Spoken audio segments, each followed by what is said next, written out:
students, today we will discuss our new topic, that is meter bridge. Students, it is an electrical instrument. Wheatstone bridge is an electrical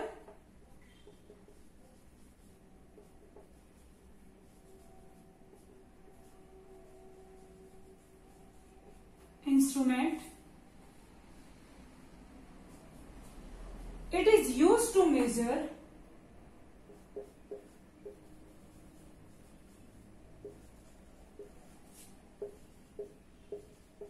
the value of unknown resistance.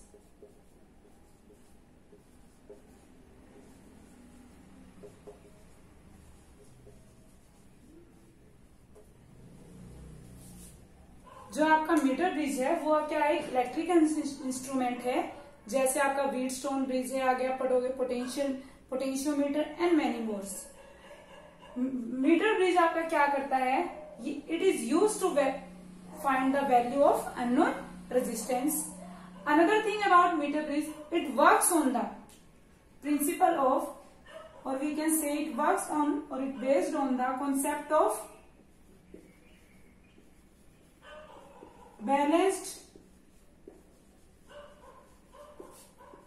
Wheatstone bridge. This meter bridge is based on balanced Wheatstone bridge. I think you all will know what is Wheatstone bridge and how is it working.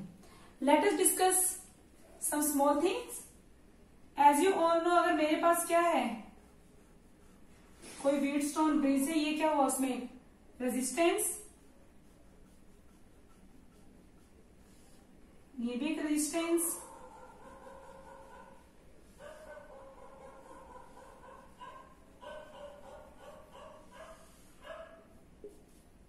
और मैंने इन points को नाम दे दिया students A and B. Let us given the name of this resistance R1, R2, R3 and R4. We can say this point C and this point to D. We will connect a wire between C and D.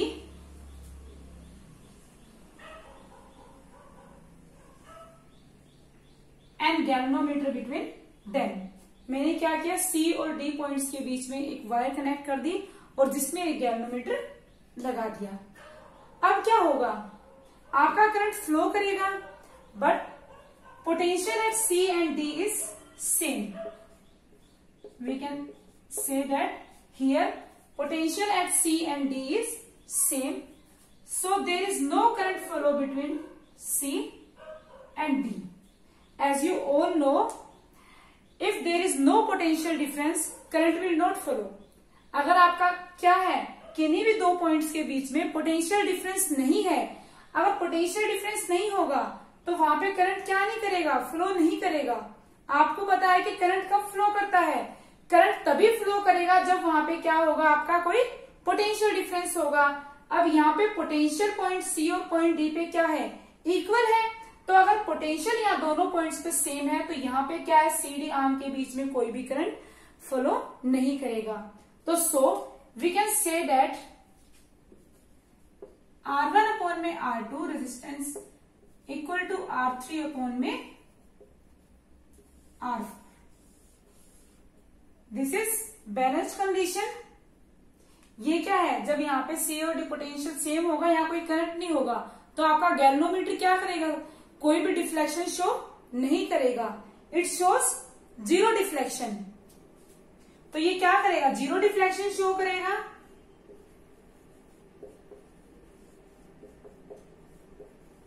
तो जब ये zero deflection show करेगा तो ये means इसी को हम क्या कह रहे हैं, ये पूरा क्या है, व्हीटस्टोन ब्रिज का कॉन्सेप्ट आप स्टडी कर चुके हो.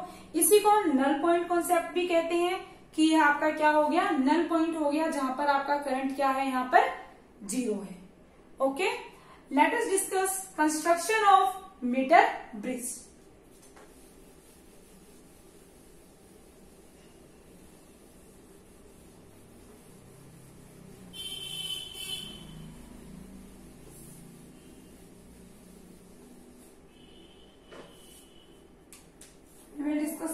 सेक्शन।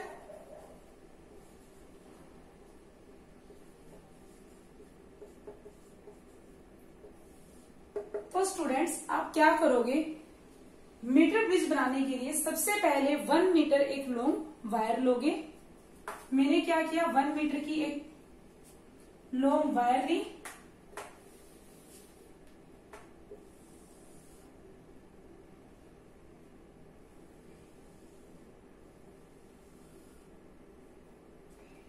और इस वायर की लेंथ कितनी लोगे आप, 1 मीटर, और you can say that 100 centimetre. इसीलिए हम इसकी लेंथ क्या ले रहे हैं, 1 मीटर ले रहे हैं, इसीलिए इसका नाम क्या पड़ा, मीटर ब्रिज।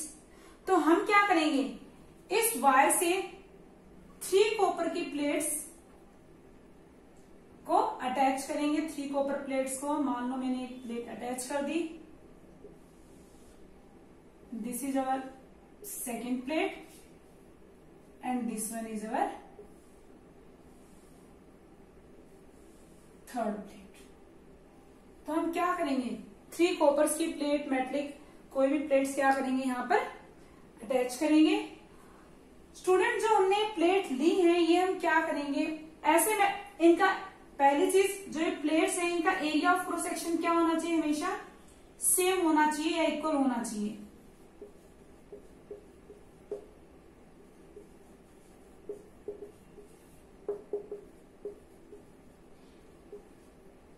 क्यों होना चाहिए, अगर एरिया ऑफ क्रॉस सेक्शन आपका क्या होगा, sorry student, that is area of cross section of wire क्या होगा, सेम होगा। सेम मीन्स ऐसा नहीं है कि कहीं से मोटी हो कहीं से पतली हो, थ्रू आउट क्या होना चाहिए, इसका एरिया सेम होना चाहिए। Second thing about this wire is, ये वायर क्या है, आपके कुछ एलॉयज की बनी होती है, जैसे हमने बात की थी रेजिस्टिविटी में, जैसे निक्रोम, मैग्नीन वगैरह की, जो टेम्परेचर इंडिपेंडेंट होते हैं, ऐसे एलॉयज की बनी होगी जो टेम्परेचर क्या होंगे, इंडिपेंडेंट होंगे। टेम्परेचर इंडिपेंडेंट क्यों ले रहे हैं, इस वायर से करंट क्या करेगा, आपका फ्लो करेगा, और जब इसके अंदर करंट फ्लो करेगा तो टेम्परेचर यहाँ पर क्या हो जाएगा, इंक्रीज होगा, और जब टेम्परेचर इंक्रीज होगा तो इसका रेजिस्टेंस क्या हो जाएगा स्टूडेंट्स, चेंज हो जाएगा। तो इसलिए हम क्या करते हैं, ऐसा मेटल या ऐसे कुछ एलॉयज यूज करते हैं जिसमें रेजिस्टेंस टेम्परेचर के साथ वेरी ना करे, ताकि हमारी जो रीडिंग्स हैं वो सही आ सके। एक्चुअल में तो ऐसा कोई इंस्ट्रूमेंट है नहीं कि जो बिल्कुल टेम्परेचर के साथ रेजिस्टेंस वेरी ना करे, but there are some alloys which is almost independent of temperature, which show very small effect of temperature. So we can use these types of alloy, or we can say that we use alloys like nichrome, manganese, etc., which is temperature independent, जिनका resistance क्या होगा, temperature के independent होगा। तो students इसके बाद हम क्या करेंगे, यहां पे एक रेजिस्टेंस लगा देंगे, ये इसका नाम हमने रख दिया R, और जो क्या है, कोई भी एक अननोन रेजिस्टेंस है।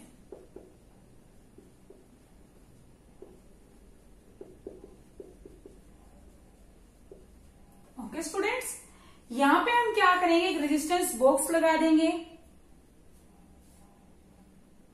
या आप कह सकते हो कोई भी नॉन रेजिस्टेंस लगा देंगे, क्योंकि एक्चुअल में आप इसका देखोगे लैब्स वगैरह मीटर ब्रिज, तो यहाँ पे रेजिस्टेंस बॉक्स लगा होता है। तो आपको पता है रेजिस्टेंस बॉक्स में आप जो की निकालोगे वही रेजिस्टेंस आप क्या कर सकते हो, इसमें अपने हिसाब से एडजस्ट कर सकते हो। तो आप यहाँ पे कुछ भी लिख सकते हो, रेजिस्टेंस बॉक्स, या आप लिख सकते हो कि नॉन रेजिस्टेंस। हम यहाँ पे क्या यूज करेंगे, एस नाम दे दिया इसको मैं, नॉन रेजिस्टेंस, जिसकी वैल्यू हमें क्या होगी, पता होगी, and this R is unknown resistance whose value we have to find out.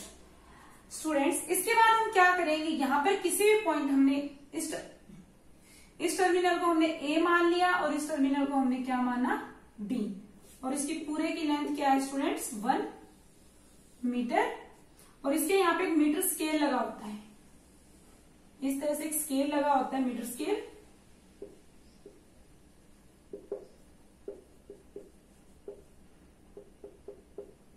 पे आप आराम से देख के रीडिंग ले सकते हो।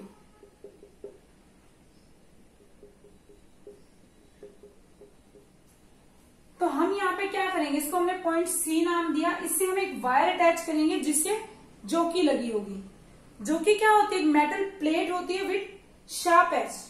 इस तरह से आपने देखा होगा एक मेटल की प्लेट जैसी होती है जिसका एज बहुत ही शार्प होता है कुछ। तो क्या है, जोकी क्या है, metal plate with sharp edge. तो हमने क्या किया, पॉइंट सी से एक वायर से जोकी लगाएंगे और वहां पे बीच में क्या करेंगे, गैल्वेनोमीटर अटैच करेंगे,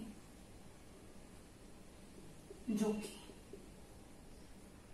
ओके, उसके बाद हम क्या करेंगे, यहां पर एक बैटरी अटैच करेंगे।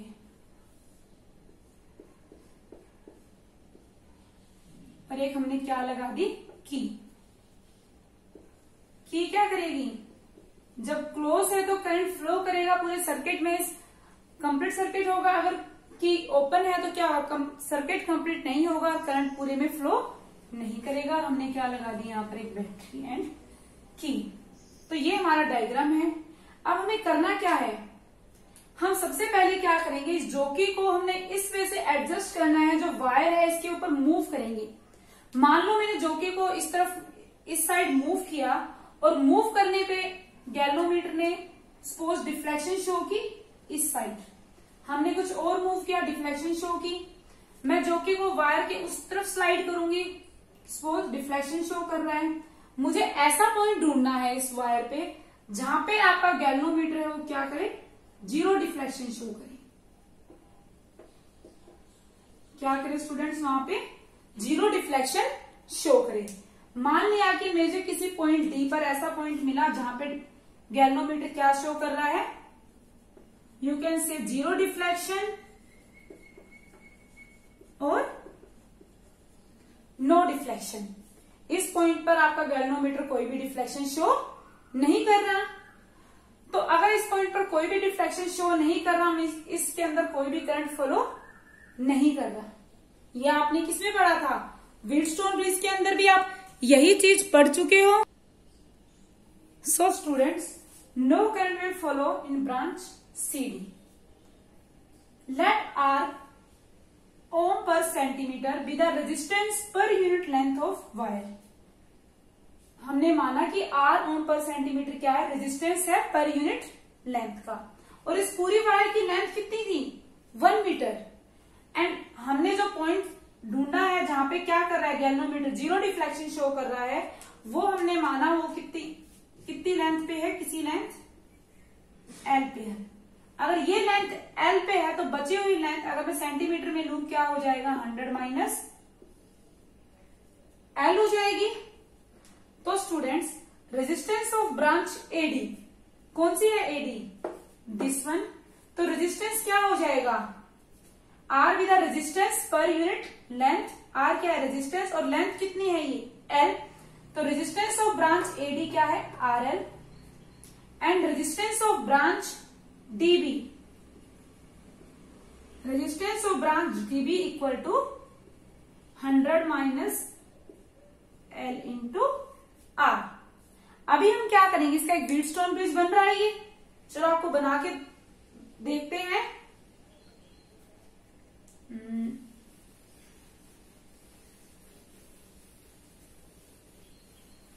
हमारा अगर कुछ देखें हम ध्यान से स्टूडेंट्स, ये कुछ इस वे से बन जाएगा।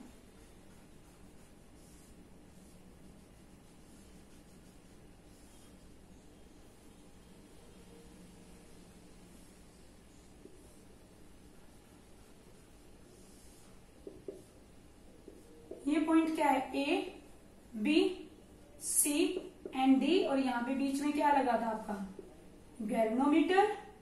और इस पॉइंट को मैंने क्या नाम दिया, R, S, and this is resistance of branch AD and this is resistance of DB।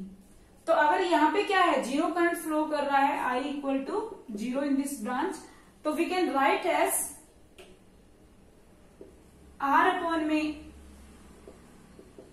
AD and S, ये क्या था, अननोन रेजिस्टेंस आपका, ये known resistance in branch R dB। ये तो आप फाइंड आउट कर ही सकते हो।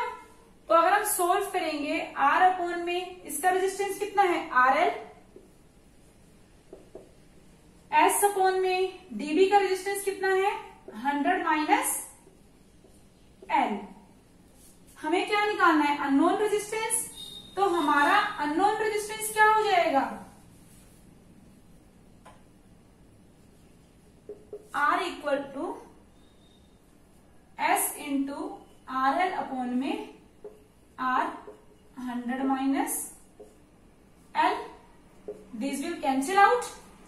सो R इक्वल टू S और you can say L upon में 100 minus L into S। In this way we can find out unknown resistance using meter bridge। एक बार फिर से एक्सप्लेन करती हूँ students. In metre bridge we can use a wire of length 1 metre and the wire is made of any alloy who has resistance is temperature independent and whose area of cross section is same throughout। Another thing we know that there are two resistance R is here, unknown resistance which we have to find out, and S is known resistance।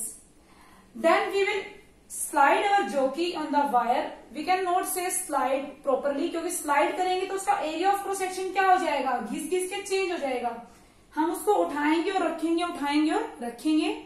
And we select a point, we will select a point where there is no current in that branch, or we can say where galvanometer show no deflection। That point we will give a name that is D, and here we will do calculation। Let us discuss about error in measured resistance R। Students यहाँ पर जो error आएगी वो error किसकी वजह से आएगी scale की वजह से। जो हमने मीटर स्केल यहाँ पे यूज कर रहे थे नीचे 1 मीटर का जिसमें हमने लिया था L and 100 माइनस L, उसकी वजह से क्यों आएगी। As you all know there is a least count of every scale. हर स्केल का क्या होता है लीस्ट काउंट होता है। जैसे अगर मैं मीटर स्केल की बात, लीस्ट काउंट क्या होता है वो छोटी से छोटी वैल्यू जो आपकी वो मेजर कर सकता है। मीन्स उससे छोटी वैल्यू वो क्या नहीं कर सकता मेजर नहीं कर सकता। अगर मैं आपकी मीटर स्केल की बात करूं तो आपका मीटर स्केल कुछ इस तरह से होता है।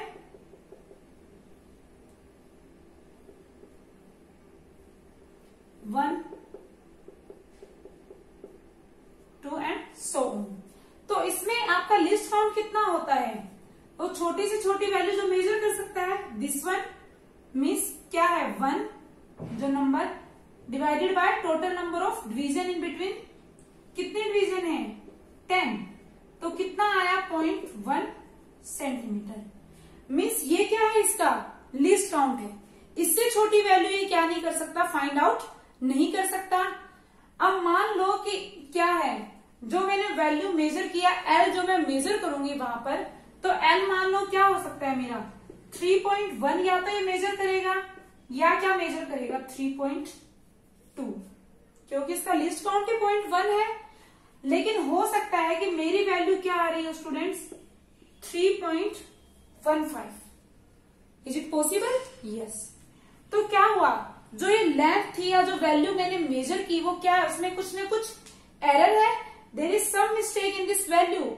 This value is not 3.1 and not 3.2. It is 3.15. Means there is some error in this value. तो क्या होगा यहाँ पर कुछ न कुछ एरर है। अगर L में फॉर्मूला क्या था आपका R equal to S upon में L 100 माइनस L। तो अगर आपका क्या है L में इस लेंथ में कुछ न कुछ एरर आ रहा है, L में एरर आने की वजह से तो क्या होगा जब हम 100 माइनस L करेंगे वहां पर भी क्या आएगा कुछ न कुछ एरर आएगा आपका। जब इन दोनों में ही कुछ न कुछ एरर आ रहा है तो इसमें भी क्या होगा आपका एरर आएगा। वो एरर क्या है दोनों में एरर होने की वजह से आपका एरर बढ़ जाएगा। तो इस वजह से R में क्या होता है मेजर रेजिस्टेंस में क्या आ जाता है, आपका एरर आ जाता है।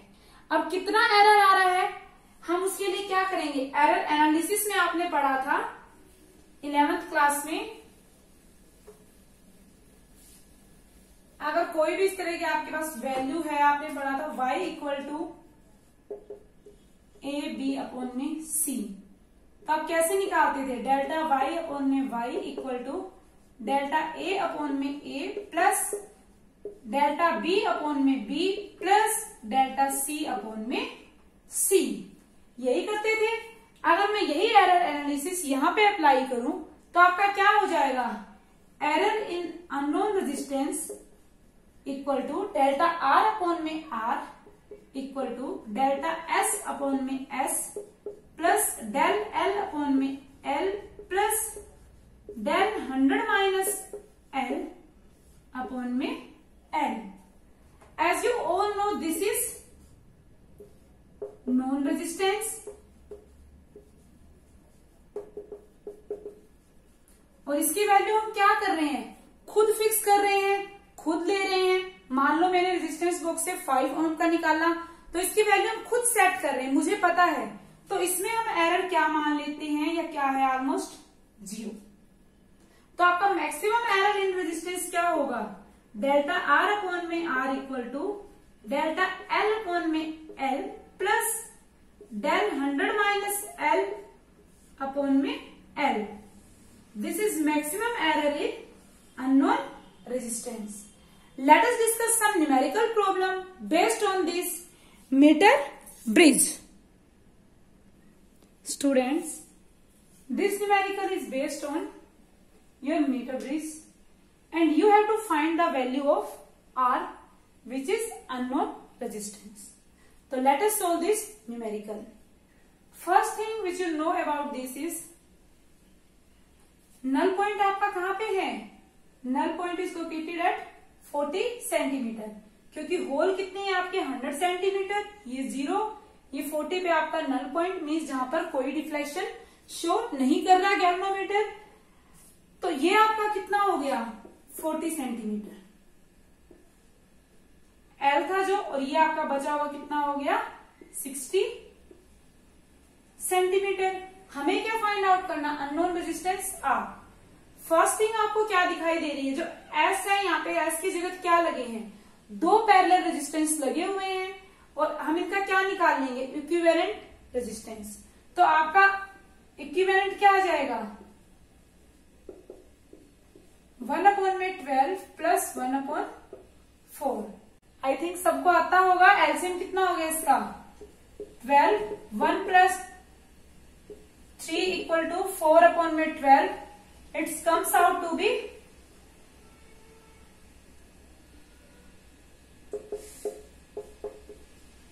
1/3. So we can write down R equivalent equal to 3 ohm. Means ये वाला आपके पास कितना आ गया है 3 ओम के इक्वल, ये आ गया आपके पास S मीन्स R पर। तो आप क्या निकालो इसके ऊपर, मीटर बेस अप्लाई करो। मीटर बेस अगर मैं अप्लाई करूंगी तो क्या होगा यहाँ पर, it is comes out to be, क्या होता है मीटर बेस, R अपॉन में आप क्या लिख रहे थे L equal to S upon में 100 माइनस L, यही थे आपके वैल्यूज। तो R अपॉन में L कितना है स्टूडेंट्स, यहाँ पे प्लीज से what is the value of L। यहाँ पर आपको S पहले दिया हुआ है नोन, तो मैंने पहले दिया S अपॉन में L, R अपॉन में 100 माइनस L। तो आपकी S की वैल्यू कितनी आई है 3, L कितना है 40, अननोन रेजिस्टेंस हमें नहीं पता, तो 100 minus L 60।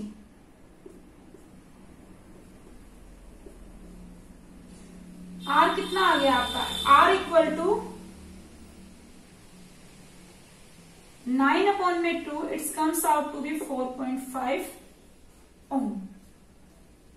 I think you all will understand how we'll find the unknown resistance. Let us take another numerical.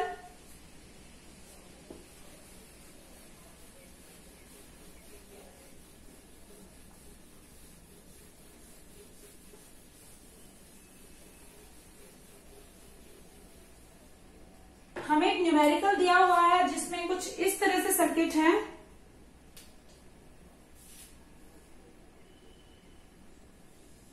ये हमारी वायर होगी,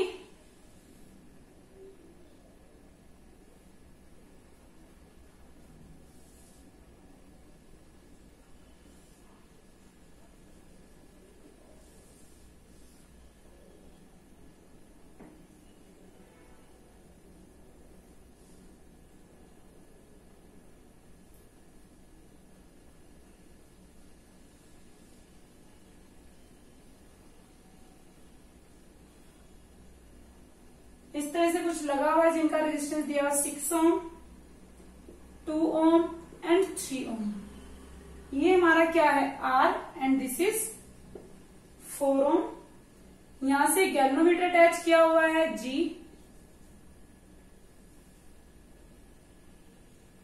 नल पॉइंट हमें दिया हुआ है 25 centimetre and it will connected to a battery.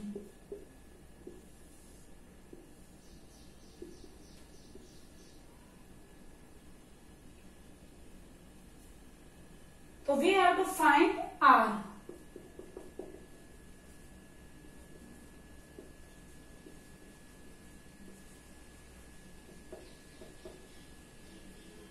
हमें क्या फाइंड आउट करना है यहाँ पे? Unknown resistance. तो स्टूडेंट्स हम अननोन रेजिस्टेंस फाइंड आउट करने के लिए पहले इसको सॉल्व करते हैं। ये आपको पता है 25 सेंटीमीटर और दिस विल बी 75 सेंटीमीटर। तो ये आपका कितना आ जाएगा R equivalent? 1/6 plus 1/2 plus 1/3। LCM 6, 1 plus 3 plus 2 that is 6/6। R equivalent equal to 1 ohm. इसी तरह से मुझे यहां पे भी क्या निकालना पड़ेगा? आर इक्विवेलेंट, इसको डैश से मैंने रिप्रेजेंट कर दिया। क्या आ जाएगा? 1/4 प्लस 1/r। एलसीएम लोगे तो क्या आ गया? 4r, r plus 4। तो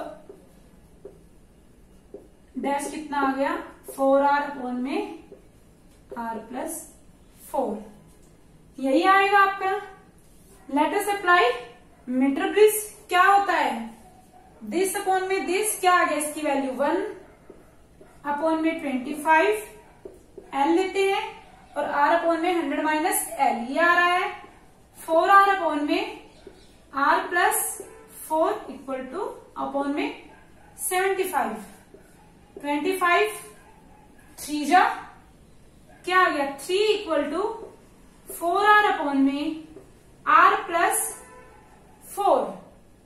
क्रॉस मल्टीप्लाई करोगे तो आपके पास क्या आ जाएगा? 4r equal to 3r plus 12। It will come r equal to 12 ohm. तो हमारे पास कितना आ गया unknown resistance? 12 ohm. Students, here our topic metre bridge is complete. आपको सबको समझ में आ गया होगा। If you have any problem then please ask to me.